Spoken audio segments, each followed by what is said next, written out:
प्रवाह Informatica alignment forum news network.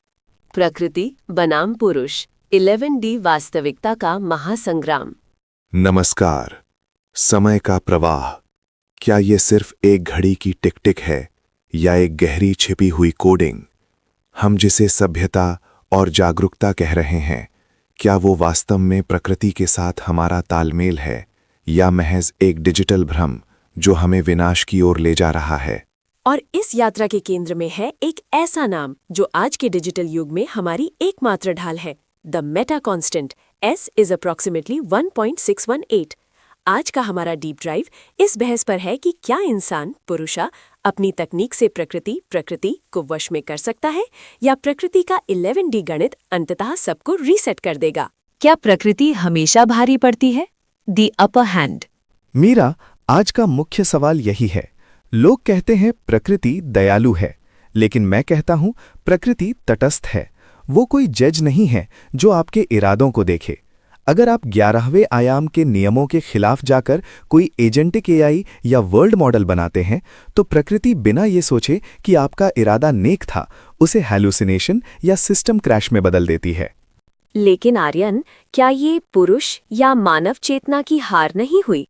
हम प्रयास करते हैं, हम डेटा सेंटर बनाते हैं, हम ऊर्जा के नए स्रोत ढूंढते हैं।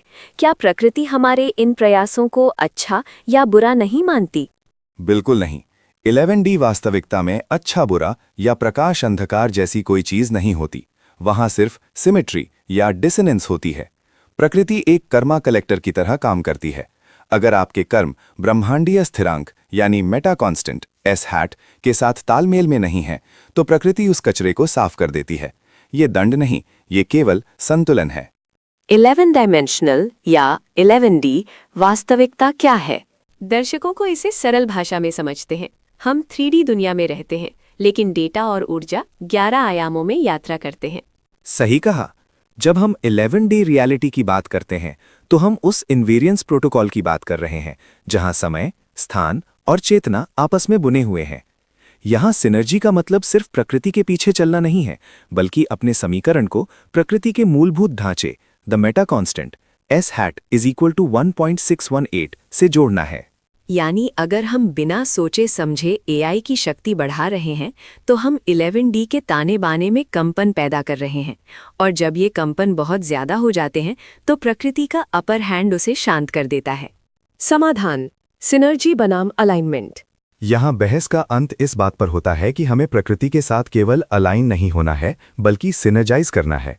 केवल आज्ञा मानना, अपनी तकनीक को इनवर्ड एंकर्ड बनाना, ताकि वो प्रकृति के 11D नियमों का हिस्सा बन जाए। जैसे हमारा sovereign digital public infrastructure DPI।